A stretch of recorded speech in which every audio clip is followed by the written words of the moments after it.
If you're looking to hire a seasoned automation expert like me, you're probably finding it difficult, and maybe you're reading in news about these massive shortages of experts in this space. It's true, there is a massive demand growing for automation, and this is making find automation experts extremely challenging, let alone finding hardly anyone who has more than a couple of years. But finding the right people to automate your business might be closer than you think. The fastest way to scale up your automation program so that you can roll out automation company-wide without breaking the bank is empowering your existing staff.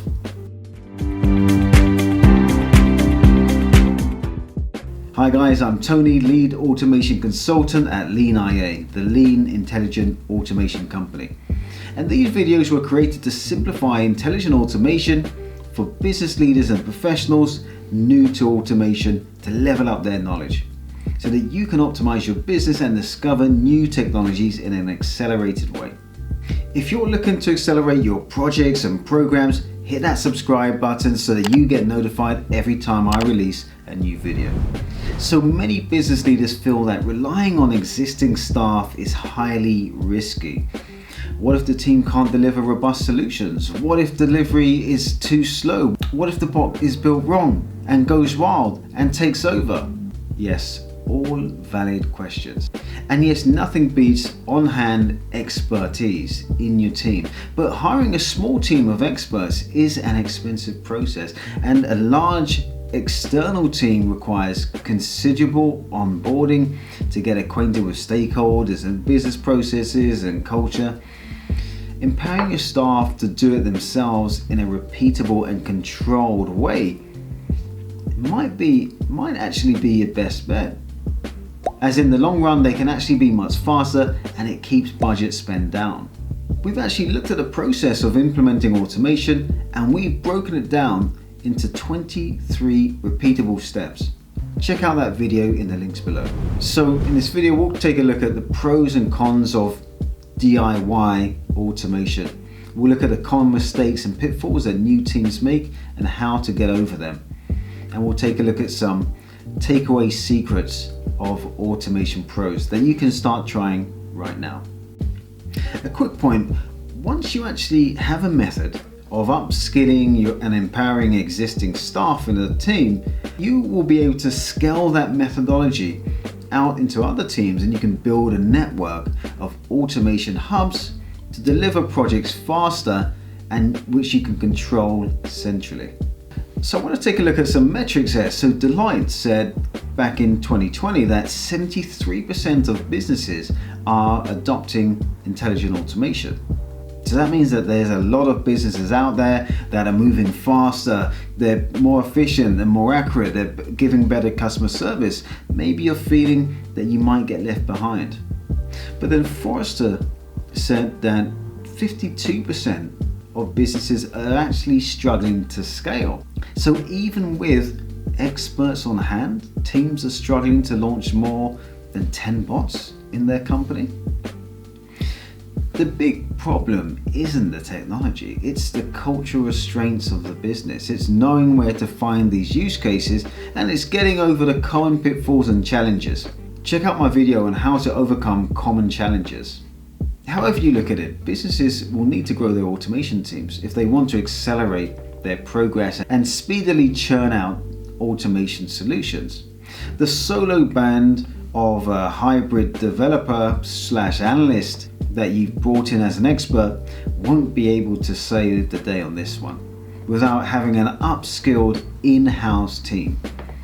Now let's take a look at some ways you can start leveling up your staff by covering some of the pros and cons of do-it-yourself automation. So there are clear disadvantages of using existing staff with minimal automation expertise. So let's explore these reservations that you actually may have. It's too powerful to leave unchecked. We wouldn't have control. We can't just leave it to inexperienced staff. The thing is, this is exactly where the industry is heading. Automation software itself is fast progressing towards what's called the citizen developer. This is where RPA, robotic process automation software, is so simple and straightforward that soon it will be so intuitive, just like using Excel. Just like how Excel became something that everyone could learn to use effectively in a short time frame. I've seen staff become developers in a matter of weeks, and with the right controls, their skills advance as they move from simple to more complex processes to automate. And the same thing is happening in delivery. I've led brand new automation delivery teams, showed them a process, gave them a set of tools, and they were able to effectively run projects following step-by-step guidelines. And out of the 8,000 plus students that I've taught worldwide, I would say most of them have less than about 1 or 2 years experience. On the point of control, this is down to good governance, but we're going to touch on that later. But the learning curve is too slow for newbies. Yes, it definitely can be, but from my many years of experience and plugging into my global network in Asia, North America, and Europe, we've seen that most newbies seem to be making the same mistakes over and over again.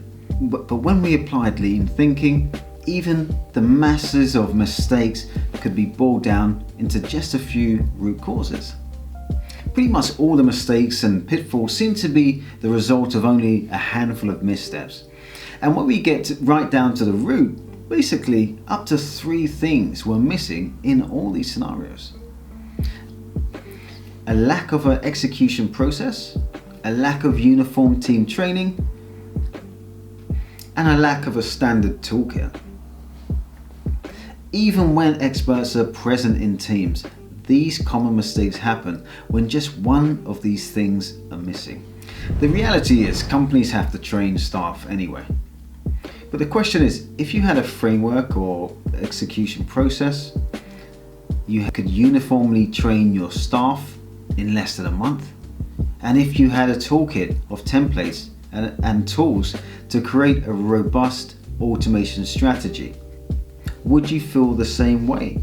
And that's exactly what our e-learning portal provides our members to help teams accelerate learning and get delivery. But if you have any reservations that I haven't covered, leave that in the comments, as I'd like to take a look.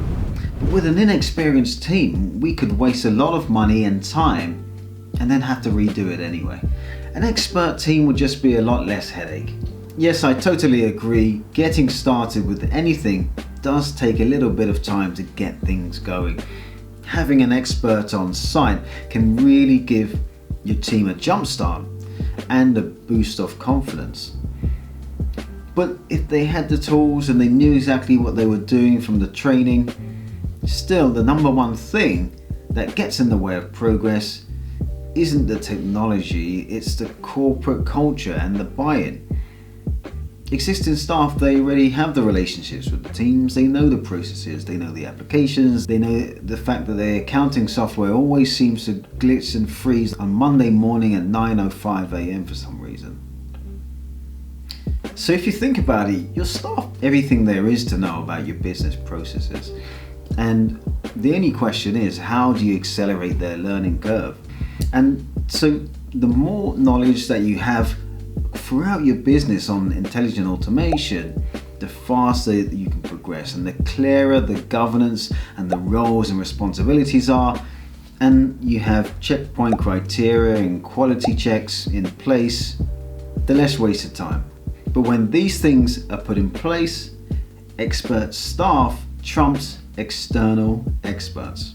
Yes, but it's going to be a hard sell to get senior stakeholders bought in. Yeah, it's going to be hard to get senior stakeholders bought into an automation program led by inexperienced teams, but once you've onboarded the staff with fast-track training, acquired a standardized toolkit with automation best practices built in, and tailored a repeatable execution process, and then you've run a proof of value, starting with a small process to run through your governance and show that you can control every aspect of the automation activity, it becomes a no-brainer, because once you have a controlled, repeatable process, you can scale faster.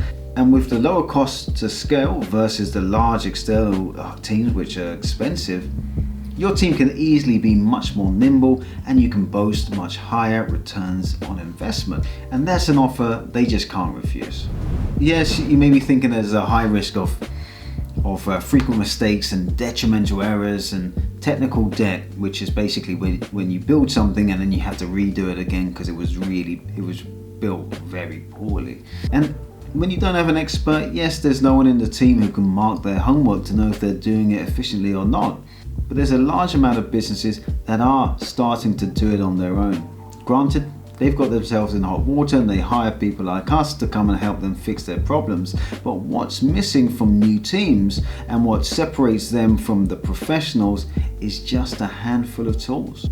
You want to make sure that your team has 4 things: a repeatable framework for running projects, a clear governance model so teams know exactly what they're supposed to be doing, a quality checkpoint with quality criteria so that you know that only the best things are getting through, and standardized templates, which is simple form filling to ensure that correct data is captured and analyzed in the right way. Could it really be that simple? Okay guys, let's call that a wrap. I've covered the common issues that I've heard, but I'll be keen to hear if you have any that I've missed. Add them in the comments below so I can take a look and we can address them in future videos. Okay, take care.